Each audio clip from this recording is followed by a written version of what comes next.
Welcome to this week's edition of Campus News. I'm Phillip. And I'm Sarah Moscoso. We've got mystery bingo prizes, a way to get your body moving, and a sports update coming your way right after this. Elizabethtown College has their own student-run radio station here in Steinman. Students in any year can join to be a DJ, and there's no prior experience needed. We have many great DJs for this semester. To listen to our DJs, tune in on the radio or use the TuneIn app to listen to WWEC 88.3, the sound of Elizabethtown. February is Black History Month, and Elizabethtown College is celebrating with a series of events throughout the month. To kick off the event on February 1st, the college raised the Pan-African flag, a symbol of liberation and pride. E-Town collaborated with the Crispus Attucks infamous Unstoppable drill team and drum squad out of Lancaster. The drill team was founded to revive the African-American traditions of stepping, dance, and drumming. And the collaboration between the squad and E-Town will feature Black History Month events each Saturday of the month at the Crispus Attucks Community Center.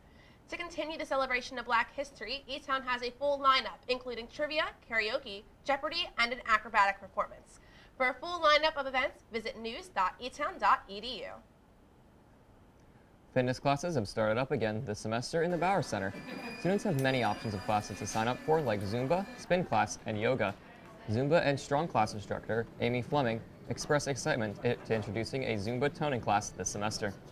But if you're somebody who wants to incorporate a tiny bit of weight, like you're a little nervous to get into the whole weight section, but you're like, I could use a little bit of tone up, it'll be the perfect opportunity for you. Make sure to check out the E-Town fitness calendar for a full schedule of classes. Speaking of fitness, the E-Town Blue Jays have been working hard and are moving into the postseason. Jacob Moser has more. The men's swim team jumped in the season red hot, winning 6 straight meets to begin the year. However, the team had a slight collapse in the middle of their season. The Blue Jays would lose 4 of their last 5 races, dropping to 7-4 by season's end. Still, they were able to remain above 500. Their home and neutral site records especially stand out, as they found major success in both categories, losing just 1 and winning 4 at home and winning both of their neutral site meets. With championship weekend approaching, the men's team will look to recapture some of that early season success. They will dive into the pool 2 weekends from now on February 17th, 18th, and 19th for the Landmark Conference Swimming and Diving Championship in Boyd's, Maryland. For the women's swim team, the Jays had themselves a well-rounded season, staying consistent throughout. They finished well above 500 with an impressive 9-4 record. Like the men's team, the women found a lot of success at home, remaining perfect by the time their regular season concluded. The team also ended the season on a high note, which includes a 3-game winning streak as they race in the championship weekend. The women's championship races will happen on the same day as the men's, those being on February 17th, 18th, and 19th at the Landmark Conference Swimming and Diving Championships in Boyd's, Maryland. If you're seasick, hold on to your land legs because we're moving on to track and field. E-Town's track and field teams each had their 4th meet of the season recently. The teams made their way up to New York City, New York, for the NYU Division III Invitational at 5 p.m. on February 3rd in the New Balance Track and Field Center at the Armory. The men's team found some success that evening as team members set personal records. Junior runner Christian Gingrich was one member that found success in the 800-meter event. His 8-minute, 40-second run was a new personal record and good for 6th place that evening. Senior runner Evan Schwab was also able to set a personal record. Schwab set a time of 22.87 seconds after finishing in the 200-meter run. This was also a top 10 finish for Schwab, who would place in 9th in this event. For the women, multiple Blue Jays would finish with high placings in their events. Kelty Oster had 2 of E-Town's top finishes over the course of the evening. She placed 2nd in the mile race with a time of 5 minutes and 8 seconds, and 3rd with a time of 2 minutes and 22 seconds in the 800-meter race. Other Blue Jays would find personal success with some personal records. Senior Laura Cardona would set a personal best of 9.82 in the finals of the 60-meter hurdles event. Senior Trinity Soto also set a personal best with a throw of 11.99 meters in her performance in the weight throwing event. She also earned 10th place with this performance. The next events for the E-Town's track and field team will come on February 18th at Susquehanna University at 10 a.m. for the Susquehanna University Tune-Up.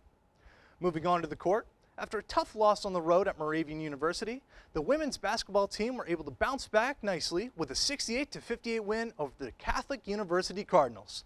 Sophomore guard Summer McNulty led the way for the Jays, scoring 28 points and going 4 for 4 from deep and 6 from 6 from the line. Defensively, the Jays had the paint locked up, blocking a total of 8 shots, 5 of which came from DaniRae Renno, which is now a season high for the sophomore forward. The Elizabethtown women's basketball team is currently 19-2, while going 9-2 in conference play. They'll look to finish out the season strong with 2 straight road games against Drew and Goucher before prepping for the landmark conference women's basketball championship. The men's team suffered an 88-65 loss against a tough Catholic team on the road. Freshman guard Reese Ziegler did his best to keep the Jays in the game, scoring a career high of 10 points, including a pair of triples. Sophomore guard Rance Russo led all Blue Jays in scoring, dropping 18 points on 50%, although he was perfect from 3. While there weren't many positives for the Jays, the team shot a collective 54% from the field, while having 4 players score double digits. The team also shot 61% from three-point range, while recording a season low in turnovers with 4. The men's basketball team currently sits at a 10-11 record, while being 4-7 in conference play. The Jays will have one more game at Thompson Gym, playing Drew, before finishing their season on the road against Goucher. I'm Jacob Moser, and this has been your sports recap for the week. Thanks, Jake. On Saturday, February 4th, OSA hosted a bingo night in the cave. The catch? It was a mystery bingo. Winners didn't know what they won until they were up on stage opening their prize in front of the whole crowd. But don't worry, if there was a tie, everyone was still able to walk away a winner, with J-Bucks being the consolation prize. Bingo was free and open to all students, with only 300 spots available. Students were lining up outside the doors 2 hours before the first number was called to guarantee a seat. Overall, this night was filled with fun, and it was a great way to start the weekend. Speaking of OSA events, last Saturday, hypnotist Nadine came to E-Town. Nadine has been a hypnotist for nearly 20 years and uses humor and educational information in her sessions. The event was held in the cave, and several volunteers found themselves on stage in a trance. Nadine showed the audience how those with a high imagination are better at being hypnotized. At the end of the show, she taught all in the attendance how to accept the best version of themselves. It was another magical, fun-filled Saturday with OSA. That's all we have this week. Make sure to subscribe to our channel and follow us on Instagram and Facebook at ECTV40. I'm Sarah Moscoso. And I'm Phillip. Have a great week, and remember to take flight, E-Town.